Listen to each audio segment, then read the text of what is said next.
지난 주일에 우리가 함께 나누었던 내용이 뭐였냐면 이스라엘과 또 아말렉 족속의 싸움이었습니다. 아말렉 족속이 이스라엘을 공격해 왔죠. 그러자 모세가 여호수아에게 사람들을 데리고 나가서 아말렉과 싸우도록 하고 자신은 하나님의 지팡이를 손에 들고 산으로 올라가서 거기서 기도했습니다. 그런데 모세의 기도가 끊어지지 않고 계속될 때에는 이스라엘이 이기고, 모세가 지쳐서 손이 내려오고 기도가 중단되었을 때에는 아말렉이 이기는 그런 상황이 벌어졌습니다. 이것은 어떤 의미가 있었냐면 우리의 삶 속에는 두 개의 전쟁터가 있다는 거죠. 눈에 보이는 여호수아가 싸우는 그 눈에 보이는 육의 전쟁이 있고, 모세가 싸우고 있는 영적 전쟁이 있다는 것입니다. 그런데 육의 전쟁의 승패가 어디서 갈라지고 있는가? 사실은 거기가 치열하게 지금 전투가 실제적으로 일어나고 있는 곳이니까 거기가 최전방이고 거기서 승패가 갈라진다고 우리가 흔히 생각하지만, 승패는 거기서 갈라지는 것이 아니라 모세가 기도하는 기도의 자리에서 승패가 갈라지는 거였어요. 거기서 이기면 눈에 보이는 전쟁에도 이기는 거고, 거기서 지면, 영적 전쟁에서 지면 다 밀리는 거예요. 그래서 기도의 자리, 영적 전쟁의 자리가 우리의 인생의 최전방이다 라는 것을 함께 나눴습니다. 자, 이제 오늘은 18장으로 넘어가게 되는데 18장은 출애굽기의 내용적으로 보면 좀 전환점, 또 새롭게 뭔가 내용이 전환되는 어떤 분기점이라고 할 수 있어요. 왜냐하면 출애굽기 1장부터 17장까지는 말 그대로 출애굽 사건과 관련된 모든 일들이 기록되어 있습니다. 10가지 재앙, 또 출애굽해서 홍해바다가 갈라지고 광야를 거쳐서 수르 광야에서 신 광야에서 이렇게 이동해 오는 시내산으로 이동해 오는 그 전까지의 내용이 17장까지 기록되어 있고, 이제 18장부터 해서 19장으로 가보면 위치가 시내산에 이제 도착하는 거예요. 1차 목적지가 여기였거든요. 그 시내산에 도착해서 이제 거기서는 한동안 머물게 돼요. 시내산을 떠날 때까지의 시간을 보면 출애굽해서 시내산에 머물다가 이제 시내산을 떠날 때까지는 약 1년 가까이 걸립니다. 그런데 시내산까지 오는 데는 한 2개월 걸린 거거든요. 그러니까 시내산에서만 8, 9개월을 이제 머무르게 되는 거예요. 그럼 거기서 뭐 하냐? 모세가 하나님 앞에 올라가서 십계명 받고 율법 받고 그 일들이 있는 거죠. 그리고 나서 그게 18장, 19장부터 24장까지가 이제 그 내용으로 채워져 있고, 그 다음에 24장 이후에는 출애굽기 마지막 40장까지 무슨 내용이냐면 성막에 관련된 거예요. 성막을 어떻게 지어라. 그래서 성막을 짓고 출애굽기 40장 끝에 보면 성막을 하나님께 봉헌하고, 그리고 나서 이제 레위기가 붙어 있죠. 그런데 레위기는 출애굽기에서 모세가 하나님께 받은 율법의 말씀, 그걸 자세하게 기록해 놓은 법전 같은 책이에요. 그래서 그거는 출애굽기의 부록책처럼 딸려 있는, 붙어 있는 그런 개념이라고 보면 돼요. 그러면 그 다음이 이제 민수기니까 사실은 출애굽기 다음에 어떤 역사적인 사건의 순서로 보면 민수기로 연결되는 거예요. 그래서 민수기에 가보면 하나님께서 싸움에 나갈 만한 자를 계수하게 하시고, 이스라엘이 이 진이 편성돼요. 12지파가 텐트를 칠 때 각각 어느 위치에, 가운데 성막이 있고 성막을 중심으로 각각 어느 위치에 진을 칠 건지를 정해주시고, 또 행진을 할 때에는 지파별로 어떤 순서를 가지고 행진을 할지 이런 것들을 정해주신 다음에 이제 떠나라, 시내산 떠나게 되는 거예요. 그럼 어디를 향해서 가냐? 가나안 땅 초입인 가데스 바네아를 향해서 가는 거예요. 가데스 바네아에서 무슨 일이 있었어요? 그 유명한 12명 정탐꾼 보낸 사건이 거기서 있는 거예요. 거기서 실패해가지고 가나안 땅 못 들어가고 이제 40년 광야가 있는 거죠. 그게 이제 민수기의 내용이 되는 거예요. 그래서 이제 17장까지가 출애굽과 직접적으로 연결되어 있던 일들에 대한 기록이라면 18장부터는 이제 시내산에서 이제 이스라엘 백성들이 정식으로 하나님과 언약 백성이 되는, 하나님의 말씀을 받는 그런 내용들이 이제 시작되고 있는 것입니다. 자, 18장은 또 두 부분으로 나눌 수가 있어요. 1절부터 12절까지의 내용, 그리고 오늘 우리가 읽은 13절부터 27절까지의 내용인데, 먼저 12절까지 앞에 일부의 내용이 뭐냐면 모세의 장인 이드로가 모세를 찾아온 방문한 내용이에요. 애굽의 노예였던 이스라엘 백성들이 출애굽을 했다는 소식이 이제 이방 민족들에게 퍼져나가기 시작하는 거죠. 그런데 홍해가 갈라지고 그 홍해 바다를 걸어서 건넜다더라. 이 도저히 믿기지 않는 그런 소문이 순식간에 가나안 지역으로 소문이 퍼져간 거죠. 그 이야기가 누구의 귀에까지? 미디안 족속의 족장이었던 이드로의 귀에까지 들리게 된 거예요. 그래서 그 이야기들을 이 이드로가 듣고 있었어요. 그런데 마침 어느 날 그 모세와 이스라엘 민족이 미디안 족속이 거하는 그 땅 가까이까지 왔다는 소식이 또 들려온 거죠. 그래서 장인이 딸과 또 손주들, 모세의 아들 둘을 데리고 지금 모세를 찾아온 것입니다. 자, 여기서 우리가 한 가지 발견하게 되는 사실이 있어요. 혹시 보셨습니까? 이거 뭐지? 40년 전에 모세가 애굽으로 들어갈 때, 출애굽의 사명을 감당하기 위해서 들어갈 때, 그때 아내 십보라가 아들들을 데리고 함께 동행했어요. 그런데 가다가 하나님께서 모세를 죽이려고 하시는 바람에 십보라가 아들에게 할례를 행하고, 그리고 모세를 향해서 당신은 내게 피난편입니다, 그러면서 하나님께서 모세를 건져주셨거든요. 근데 그 뒤로 십보라의 얘기가 안 나왔어요. 그런데 오늘 본문에 보니까 아빠하고 같이 있어요. 다시 말하면 모세가 애굽으로 들어갈 때 어느 시점에선가는 십보라는 아들들을 데리고 다시 친정으로 돌아갔다는 얘기예요. 그리고 이제 오늘 이드로와 함께 지금 이제 모세를 찾아온 거예요. 언제 왜 돌아갔는지 그건 정확하게 알 수 없어요. 성경에 기록이 없기 때문에.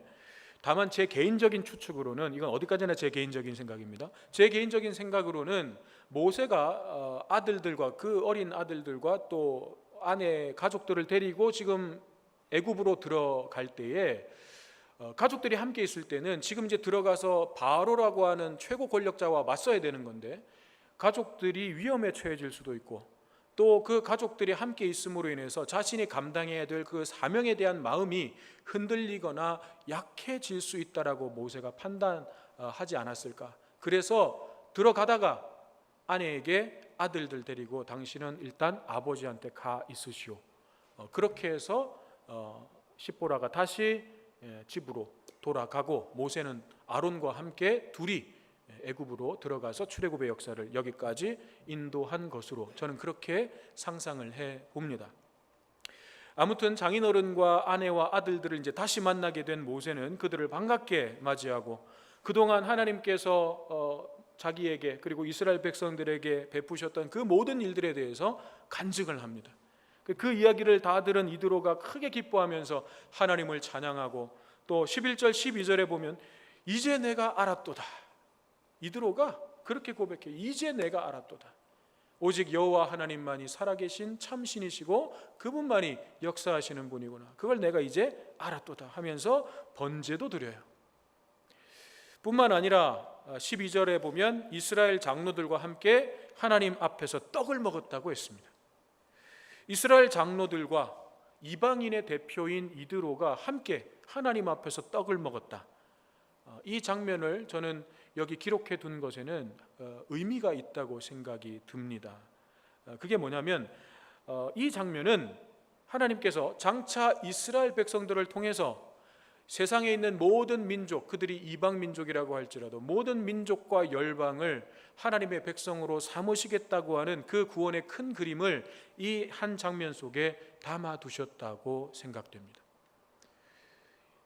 하나님은 혈통적으로 이스라엘만을 하나님 백성으로 처음에 삼으시려고 그렇게 하신 분이 아니에요. 이스라엘이 그렇게 착각한 거지. 하나님은 의도는 그게 아니었어요. 이스라엘을 통해서 내가 너로 인하여 모든 민족이 복을 받게 하겠다. 이게 아브라함과 처음 하셨던 약속이에요. 그런데 이스라엘은 어느 순간 나만, 우리만 하나님의 거룩한 백성, 이 선민의식에 사로잡히게 된 거죠. 그런데 하나님은 처음부터 모든 열방과 민족을 하나님 백성 삼으시겠다는 그런 구원의 계획을 갖고 계신 거고, 그 하나님의 마음이 이 짧은 장면에 담겨 있는 거죠. 자, 이제 오늘 우리가 주목해서 살펴봐야 될 내용이 18장의 2부 13절부터 27절까지 말씀인데, 한마디로 얘기하면 이스라엘 공동체에 조직이 세워지는 거예요. 조직이. 자, 이드로가 모세와 함께 지내면서 다음 날 보니까 모세가 앉아 있고 백성들이 아침부터 저녁까지 끊임없이 찾아옵니다. 그래서 모세가 재판을 해주죠. 그런데 재판이라고 해서 뭐 꼭 잘잘못을 따지는 그런 정식 재판, 이런 일만 한 것이 아니라 15절에서 알 수 있듯이 백성들이 하나님께 물으려고 그렇게 찾아오기도 했어요. 그러면 상담도 해준 거죠. 16절에 보면 하나님의 율례와 법도를 알게 하는, 그렇게 가르치고 하는 일도 모세가 한 거예요. 근데 문제는 뭐냐면 모세가 혼자서 그 일을 감당하고 있었다는 거죠. 당시 출애굽한 이스라엘 백성들의 수가 어림잡아도 몇 명이라고요? 200만 명. 여러분, 200만 명이면요, 웬만한 우리나라의 광역시 인구수예요. 광주광역시가 200만이 안 되는 걸로 알고 있습니다. 물론 뭐 300만 넘는 큰 광역시도 있지만 200만이 안 되는 광역시도 있어요. 그러니까 200만 명이라고 하면 여러분, 광역시, 웬만한 광역시 인구수예요. 그런데 그 광역시의 일을 누가 혼자 감당하고 있다고요? 모세가 혼자 하고 있는 거예요. 이게 불가능한 거예요. 사실은 이 말이 안 되는 거죠. 그러니 모세는 얼마나 지치겠으며, 혼자서 그걸 다 감당해야 되니까. 백성들은 또 얼마나 지치겠습니까? 와서 번호표 뽑고 대기해야 될 거 아니에요. 그런데 200만 명이 그렇게 번호순 뽑아가지고 이렇게 대기하려면 와가지고 번호표 받았는데 당신은 한 2년 3개월 뒤에 오세요. 이 답답할 노릇이죠. 백성도 지치고 모세도 지치는 거예요. 그 모습을 본 이드로가 17절 18절에서 이렇게 말합니다. 네가 하는 것이 옳지 못하도다. 여기서 옳지 못하다는 것은 그게 틀렸다, 잘못되었다라는 의미가 아니라 비효율적이다, 그렇게 일하면 안 된다, 그런 의미예요. 너와 함께한 이 백성이 필경 기력이 쇠하리니 당연히 지칠 거다. 둘 다 지칠 거다. 이 일이 내게 너무 중함이라 내가 혼자 할 수 없으리라. 네가 혼자 할 수 없으리라. 이것이 하나님께서 일하시는 방식이에요. 하나님께서는 창조 때부터 함께 일하셨습니다. 성부, 성자, 성령 삼위 하나님께서 창조의 모든 사역에 관여하셨어요. 우리는 그냥 성부 하나님이 천지를 다 창조하신 걸로 그냥 막연하게 그렇게 생각하지만, 아니요, 그때는 그러면 성령 하나님, 성자 하나님은 안 계셨습니까? 아니요, 그때도 삼위일체 하나님으로 계셨어요. 그래서 모든 창조의 사역에 성부 하나님도 성자 하나님도 성령 하나님도 함께 관여하셨어요. 그렇게 함께 창조 사역을 하셨어요. 또 지으신 피조 세계를 어떻게 다스리셨습니까? 하나님의 형상대로 지음받은 인간에게 위임하시죠. 그래서 생육하고 번성해서 땅에 충만하라, 모든 땅을 다스리라. 그래서 하나님의 뜻 안에서 사람이 하나님과 함께 이 피조 세계를 다스리도록 하셨습니다. 또 사람과 사람이 함께 동역하기를 원하셨어요. 그래서 서로 돕는 배필을 두신 거죠. 사람과 자연이 함께 동역하기를 원하셨어요. 그래서 그 안에서 하나님의 그 뜻이 온전하게 이루어지도록 하나님 그걸 원하셨어요. 그것이 하나님께서 일하시는 방식이었습니다. 그런데 놀랍게도 이런 하나님이 일하시는 방식을 이방인이었던 이드로가 하나님의 백성, 그것도 지도자인 모세에게 조언을 해주고 있는 거죠. 이건 뭔가 좀 거꾸로 된 거잖아요.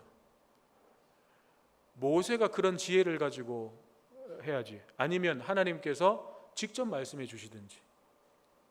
모세는 지금까지 하나님과 직접적으로 말씀을 듣고 여기까지 왔거든요. 그럼 하나님께서 모세야, 너 그렇게 하다가는 안 된다, 그러니 중간에 리더를 세워라, 조직을 세워라. 하나님께서 직접 말씀해 주실 수도 있는데 이드로의 입을 통해서, 그 이방인 이드로의 입을 통해서 모세가 듣게 하신단 말이에요. 저는 여기에도 하나님의 의도가 있다고 생각합니다. 그게 뭐냐면 이방인들은 하나님의 뜻을 깨닫지 못하는가? 아니라는 거예요. 오직 이스라엘만 하나님의 뜻을 깨달아 알 수 있는가? 아니라는 거예요.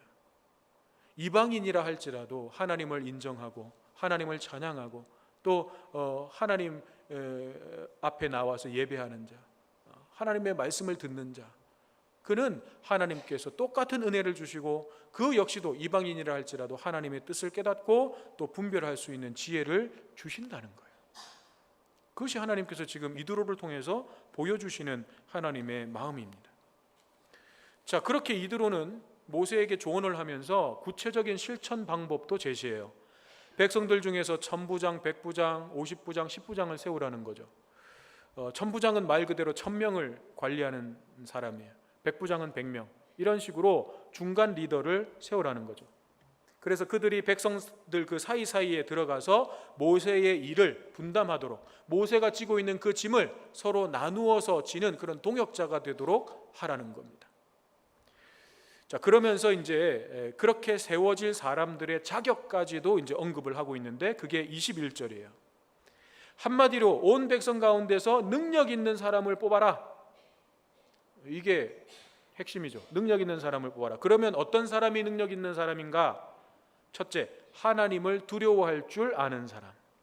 하나님을 두려워한다는 것은 무서워한다거나 혹은 뭔가 공포심을 갖는 것, 그런 의미가 아니라고 말씀을 몇 번 드린 적이 있어요. 하나님을 두려워할 줄 안다는 건 그런 의미가 아니에요. 하나님을 사랑하고 존경하는 거예요. 그것을 다른 표현으로 하면 경외함이에요.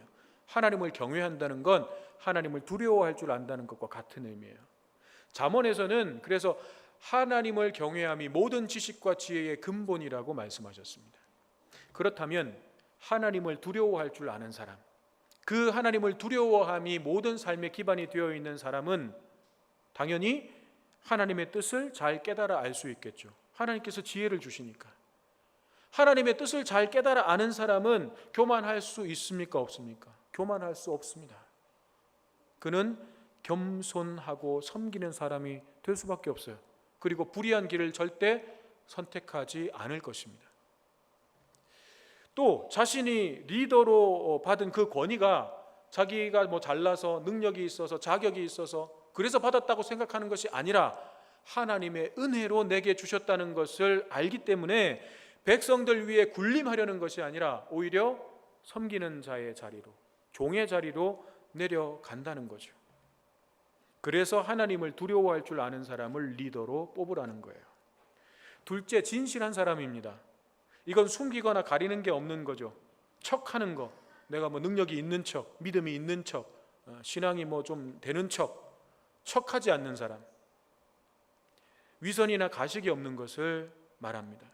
또 자신의 죄, 연약함, 능력 없음, 부족함, 부끄러움 이런 것들도 다 드러내는, 가리지 않고 드러내는 그런 사람이죠. 그런데 저는 여기서 한 걸음 더 우리가 나아가서 좀 더 깊이 생각해 보아야 되는 문제가 있다고 생각되는데 그건 솔직함과 진실함의 문제예요. 여러분, 솔직함과 진실함은 같은 겁니까? 다른 겁니까? 그게 그거 아닌가? 솔직하다는 것과 진실하다는 것, 그게 그거 아닌가? 라고 우리가 생각할 수 있지만 솔직하다는 것은 뭐예요? 자신의 생각이나 감정을 숨기지 않고 있는 그대로 다 드러내는 거죠. 물론 그건 좋은 의미일 수 있습니다. 적어도 그 사람은 위선적이거나 가식적이지는 않으니까. 그런데 솔직함이 항상 좋을까? 솔직하다는 것이 항상 덕이 될까? 그건 아니라는 거예요. 솔직함이라고 하는 건 자기중심적이에요. 내 생각, 내 감정을 어쨌든 드러내는 거니까 자기중심적인 거예요. 그래서 내 생각이나 감정을 있는 그대로 쏟아낼 때 내 솔직함은 상대방에게 상처를 주고 상대방을 시험에 들게 할 수도 있어요. 그렇다면 그것이 하나님께서 기뻐하시는 솔직함인가? 그걸 하나님께서 기뻐하실까요? 그건 아니죠. 난 적어도 솔직했어. 난 적어도 숨기는 거 없이 다 보여줬어. 그게 물론 좋을 때도 있지만 상황에 따라서는 그게 하나님이 기뻐하시는 게 아닐 수 있어요. 그러면 진실하다는 건 뭐냐? 그건 기준이 하나님께 있는 거예요. 즉 나의 감정, 생각, 말하고 행동하는 모든 것, 모든 부분에 있어서 그것이 과연 하나님 앞에서 옳은 것인가를 먼저 판단하고 생각하는 것, 이게 진실함이에요. 그래서 하나님을 두려워할 줄 아는 사람은요, 자연스럽게 진실한 사람이 되는 거예요. 자, 진실함은 이런 거예요. 예를 들면 되게 단순한 예지만 한 사람이 깡패들에게 쫓겨 다니고 있었어요. 그래서 나한테 와가지고 숨겨달라고 그랬어. 제발 저 좀 숨겨달라고. 그래서 숨겨줬거든요. 근데 깡패들이 나한테 와가지고 이 사람 못 봤냐고, 거짓말 했다가 들키면 가만 안 놔둔다고 협박까지 하는 거예요. 자, 그러면 그래, 맞아, 내가 그리스도인으로서 거짓말을 하면 안 되지. 그 사람 저기 숨어 있어요. 진실을 얘기한 거잖아요. 거짓말 안 했잖아요. 그게 옳은 겁니까? 그게 하나님 앞에서 옳은 거예요? 난 솔직하게 얘기했어요. 숨기는 거 없이 솔직하게 얘기했어요. 그게 하나님 기뻐하시는 일일까요? 반대로 내가 불이익을 당할 수 있어요. 나도 어려움과 공경에 처할 수 있어요. 그렇지만 정말 저 사람을 돕고자 하는 마음을 가지고, 아니요, 못 봤어요. 그런 사람 여기 근처에도 안 왔는데, 거짓말을 했어요. 사실과 다르잖아요. 거짓말을 했어요. 그럼 하나님께서 너 왜 거짓말하냐 책망하실까요? 아니라는 거죠. 진실하다는 건 그런 거예요. 내가 하나님 앞에서 말하고 생각하고 행동하는 모든 것들이 하나님 앞에서 옳은 것인가를 생각하는 것, 그것이 진실한 사람이에요. 그리고 상대방을 사랑하고 섬기려고 하는 그 마음의 중심을 가지고 말하고 행동하는 것. 여러분, 하얀 거짓말이라고 있죠. 하얀 거짓말도 거짓말이니까 하면 안 됩니까? 어떤 분들은 거짓말 절대 안 된다는 거죠. 무조건 다. 근데 여러분, 그 마음의 중심이 정말 그 사람을 위한 것이라면 그건 하나님이 아시겠죠. 우리는 잘 몰라요. 그건 하나님이 아시겠죠. 그런데 정말 내 마음의 중심이 그 사람을 위해서, 그것이 하나님 앞에서 옳은 것이라 여겼기 때문에, 그래서 내가 거짓을 이야기했다면, 좀 전에 제가 예를 들었던 것처럼 그런 거짓말을 했다면, 저는 그것이 거짓말이라고 생각하지 않습니다. 저는 그것이 잘못되었다고 생각하지 않습니다. 그는 하나님 앞에서 진실했습니다. 리더는 그런 진실한 사람이어야 한다는 것입니다. 세 번째, 불의한 이익을 미워하는 사람이에요. 오늘 본문에서 이 불의한 이익이라고 하는 것은 뇌물을 받고 재판하는 거예요. 지금 모세가 재판하는 일이 이제 주된 업무이다 보니, 또 그의 업무를 분담해서 작은 일들은 백성들 사이에서 이제 재판하고 하는 일들을 위한 리더를 세우는 것이기 때문에 뇌물 받고 그것으로 인해서 어떤 공정한 판결을 내리지 않는 그런 행위, 그걸 말하는 겁니다. 그런데 이걸 넓은 의미에서 보면 하나님의 공의를 추구하는 사람이에요. 불의한 이익을 미워하는 사람은 넓은 의미로 하나님의 공의를 추구하는 사람. 사사로운 관계나 내 욕심을 따라서 판단하고 행동하는 것이 아니라, 내가 손해보더라도, 내가 피해를 보더라도 하나님 앞에서 옳은 것을 선택하는 것, 그것이 하나님의 공의를 추구하는 거죠. 개인적인 유익함보다 공동체 전체의 유익함과 덕을 생각하는 사람, 이런 사람이 백성들 가운데 능력 있는 자들, 그들을 뽑으라는 거예요. 세상은 돈이 많은 사람, 인기 많은 사람, 또 권세가 있는 사람, 학벌이 높은 사람, 이런 사람들을 능력자라고 말하죠. 그러나 하나님께서 쓰시는 능력자는 그런 사람들이 아니라는 거예요. 진정한 능력은 그런 외적인 것이 아니라 내면으로부터, 그 사람의 내면으로부터 흘러나오는 거예요. 그게 진짜 능력이에요. 여러분, 아무리 엄청난 재력을 가졌고 아무리 높은 학력을 소유했고 아무리 큰 권세를 가졌더라도 그걸 가지고 죄를 짓는 일에 사용한다면, 죄를 키우는 일에 사용한다면 우리가 그 사람을 능력자라고 할 수 있습니까? 아니죠. 그렇지만 많은 것을 가졌고 높은 위치에 있으면서도 오히려 겸손히 낮아지고 섬기는 분들을 볼 때, 또 정말 아무것도 가진 게 없지만 그래도 그 안에서라도 내가 누군가를 도우려고 하는 삶을 살아가는 분들을 볼 때 우리는 감동하고 그런 분들을 존경하게 되는 거죠. 하나님께서 보실 때에는 그런 사람들이 진정한 능력자인 거예요. 다음 주일은 우리 송호교회의 63번째 생일입니다. 당회에서는 조영갑 장로님께서 이제 내년에 은퇴를 하시기 때문에 그런 상황들을 고려해서 올해 창립주일에 두 분의 장로님을 피택하기로 결정을 했고 공동의회를 소집했습니다. 하는 것입니다. 장로교회에서 장로는요 너무나도 중요한 리더입니다. 예전에는 장로하면 뭔가 어떤 행정적인 지리 이런 쪽에 좀 이미지가 강했어요. 결정하고 판단하고 집행하고. 근데 오늘날 교회에서의 장로는요 그런 역할이 아니라 목양 장로여야 돼요. 담임 목사와 함께 교회를 섬기고 성도들을 말씀으로 이끌고 목양하는 그 목양의 일을 함께 동역할 수 있는 사람, 그게 오늘날 교회에 필요한 장로의 모습입니다. 영적 리더가 필요한 거예요. 그래서 우리 교회는 두 분의 장로님을 다음 주에 피택하려고 합니다. 여러분은 어떤 분이 성호교회의 장로가 되어야 된다고 생각하십니까? 어떤 기준을 가지고 여러분은 장로를 선택하겠습니까?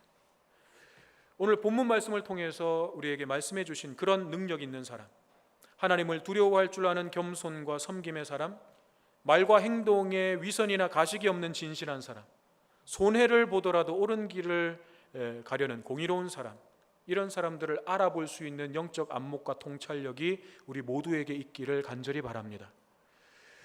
물론 쉽지 않아요. 그거 우리가 어떻게 알아요? 우리가 어떻게 판단해요? 그렇죠. 그게 너무 힘든 거죠. 그래서 당부드리고 싶은 것은 첫째, 기도하셔야 된다는 거예요. 나는 못 봐요.